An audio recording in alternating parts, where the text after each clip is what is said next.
Lokesh sir, अब बाजार का दिग्गज पकड़ना चाहूंगी। सबसे पहले रिलायंस को लेकर के आपका रुख क्या बन रहा है, क्योंकि इसके भी नतीजे आए थे वीकेंड पर। और साथ ही साथ क्योंकि आईपीओ भी आने वाला है, इसकी फाइलिंग भी हो चुकी है। अ, अब आगे के लिए क्या स्ट्रैटेजी होनी चाहिए सर? वैल्यू अनलॉकिंग कैसे होगी? मेरे हिसाब से पहले तो शॉर्ट टर्म की बात करूं तो जब तक आईपीओ का डेट अनाउंसमेंट नहीं आ रहा तब तक ये छोटे अच्छे रेंज में चलेगा। 1270 1260 और ऊपर की तरफ 1400 1420 30 के रेंज में ये चलना चाहिए। बट जब एक बार आईपीओ की अनाउंसमेंट आ जाएगा तो इसमें वैल्यू अनलॉकिंग का गेम खुल सकता है। और जो होल्डिंग कंपनी का डिस्काउंट लगा भी दें तो मुझे लगता है 30-40% का अप मूव इसमें देख सकता है। अगर थोड़ा सा इसको इंटरनल जाकर देखेंगे तो आज के दिन पे जो रिलायंस इंडस्ट्री है, ध्यान से देखेंगे। एक सेकंड दीजिएगा। रिलायंस इंडस्ट्री जो है 17,90,000 करोड़ के मार्केट कैप में आ रहा है। करेक्ट। जी। ये हमने सर पहले भी डिस्कस किया है, मैं एक ही चीज रिपीट कर रहा हूँ क्योंकि आदत ये है एक ही चीज बोलने की।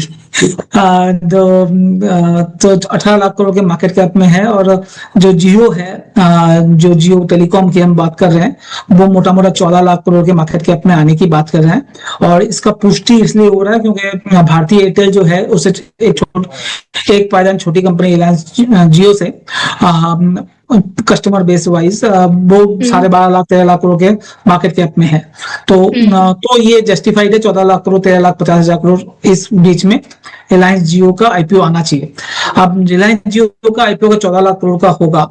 जो ईशा अंबानी संभालती है रिलायंस रिटेल, वो 5-5.5 लाख करोड़ का वैल्यूएशन 2025 में था। आज 26 हो गए हैं तो और भी थोड़ा बड़ा होगा। तो 5 लाख करोड़ भी अगर पकड़ लेते हैं तो 14 लाख प्लस 5 हो गया 19 लाख करोड़। करेक्ट।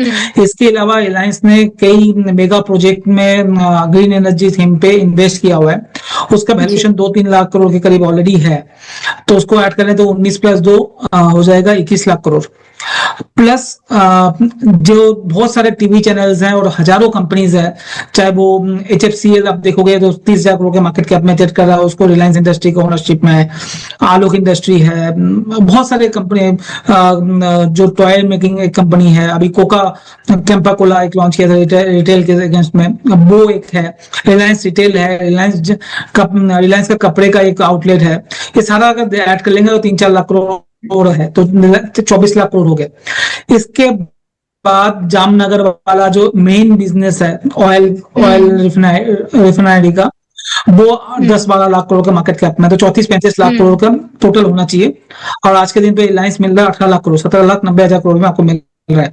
तो ऑलरेडी 100%, मतलब यहाँ से 100% जाना चाहिए मूव। मगर जब आप इसको होल्डिंग कंपनी का डिस्काउंट मिलता है जो 40-50% का डिस्काउंट आप देखे चलोगे रिलायंस को, तो वो अगर एडजस्ट भी कर ले तो मुझे लगता है 23 से 24 लाख करोड़ तो रिलायंस में होना चाहिए। और 23-24 लाख करोड़ 18 लाख करोड़ से अगर देखेंगे तो 30%-35% का अप मूव दिखता है।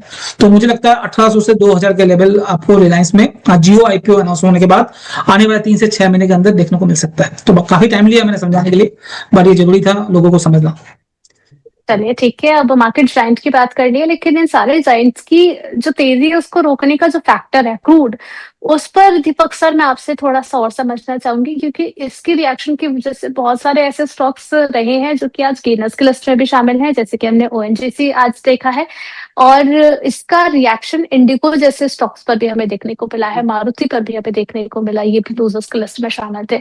तो इन स्टॉक्स का इन मार्केट पे किस तरीके से बेनिफिट उठाया जा सकता है? आपका नजरिया इन स्टॉक्स पर क्या रहेगा? ओएनजीसी सबसे पहले मैं लेना चाहूंगी, जरा चार्ट लेकर के आइएगा ओएनजीसी का। जी सर, आपकी राय क्या रहेगी?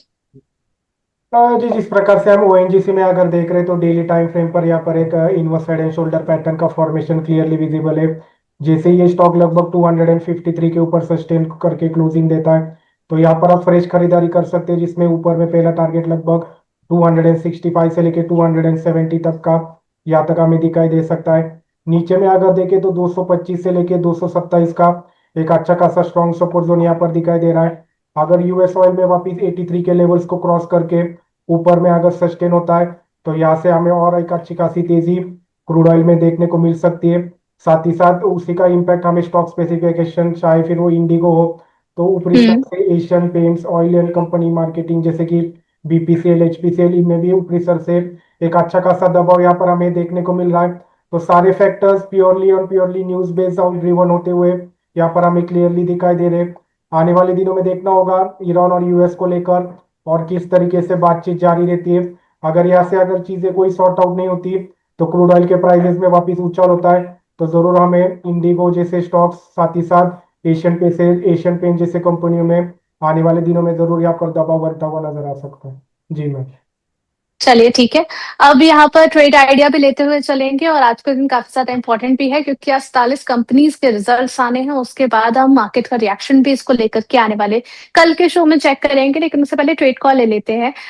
सबसे पहले लोकेश सर आपके पास आना चाहूंगी, कोई ट्रेड आइडिया आपकी तरफ से निकल करके आ रहा है शॉर्ट टर्म के लिए या फिर पोजिशनल पॉइंट ऑफ व्यू से? कोई स्टॉक अच्छा लग रहा है आपको?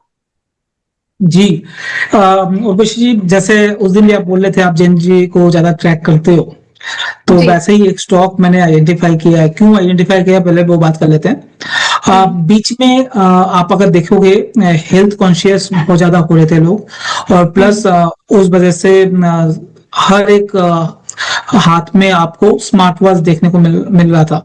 ये मैं बात कर रहा हूँ 2023, 24, 25 की। मगर 26 में ये ट्रेंड वापस चेंज हो रहा है।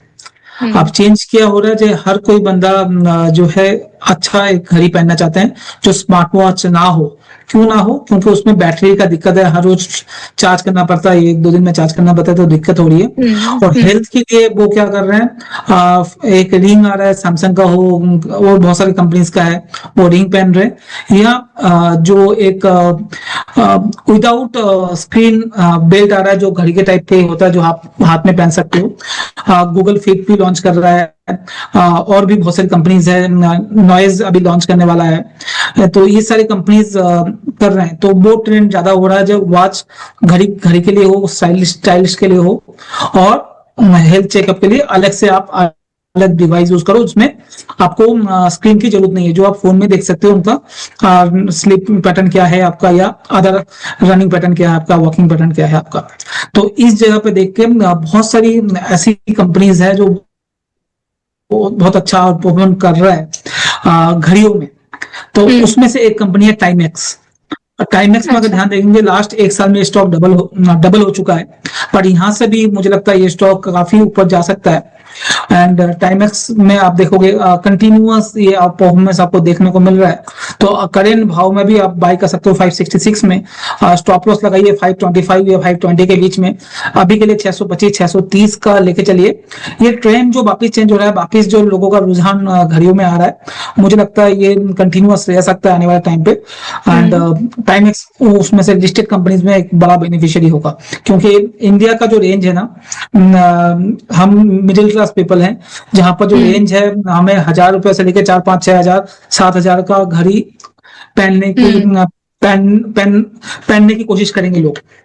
तो उस बीच में टाइमेक्स एकदम सही बैठता है। उसके ऊपर टाइटन आता है, उसके ऊपर अलग अलग बड़े बड़े ब्रांड्स आते हैं। तो मैं बड़े ब्रांड्स में नहीं जा रहा हूँ, टाइटन में नहीं जा रहा हूँ, क्योंकि वो प्राइसिंग में स्टाइल प्लस प्राइसिंग जो घड़ी 12,000 में मिल रही है, टाइमेक्स में वही घड़ी आपको 6 या 7,000 में मिलेंगी, सेम क्वालिटी सेम डिजाइन के हिसाब से। अगर आप टाइमेक्स से शोरूम में जाओगे, मैंने कुछ दिन पहले एक बार जाके भी आया हूँ, देख के आया हूँ क्या चल रहा है नहीं चल रहा है, उसके बाद ही मैं ये कॉल आपको दे रहा हूँ। तो मुझे लगता है ये कंपनी बहुत अच्छी कर सकती है आने वाले टाइम पे। जी चलिए ठीक है, फंडामेंटल्स भी हमने समझ लिया है, टेक्निकल चार्ट भी समझ लिया है।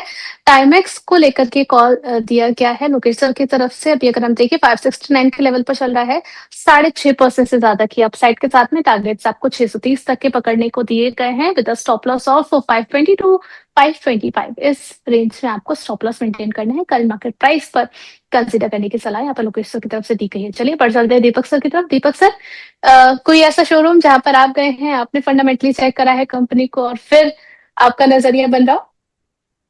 जी, जिस प्रकार से हमने बीच में टाइटन के जो नंबर्स पे बात करें तो अच्छे खासे नंबर्स वहां पर हमें दिखाई दे रहे थे। और अगर जी। स्टॉक की बात करें तो स्टॉक भी लगातार अपने 52 वीक हाई के पास ही कामकाज करता हुआ नजर आ रहा है। तो जरूर यहाँ पर टाइटन में हमारी एक अच्छी खासी बाइंग रहेगी। नीचे में गिरावट में वापिस अगर ये स्टॉक लगभग 4,200 से लेके 4,000 के जोन में मिलता है, तो जरूर यहाँ पर लॉन्ग टर्म के निवेशक जरूर यहाँ पर धीरे धीरे करके निवेशित रह सकते हैं। नीचे में स्ट्रिक्ट स्टॉप लॉस लगभग इसमें 3,800 रुपए का मेंटेन रखना है, जहां पर एक अच्छा खासा स्ट्रॉन्ग सपोर्ट जोन निकल के आ रहा है। और ऊपर में वापस पहला टारगेट लगभग इसमें 4,800 का रहेगा। और जैसे ये 4,800 के लेवल्स क्रॉस करते हैं तो आने वाले समय में इसमें 5,000 और 5,200 तक के लेवल्स यहाँ पर हमें दिखाई दे सकते हैं। जी मैम। चलिए।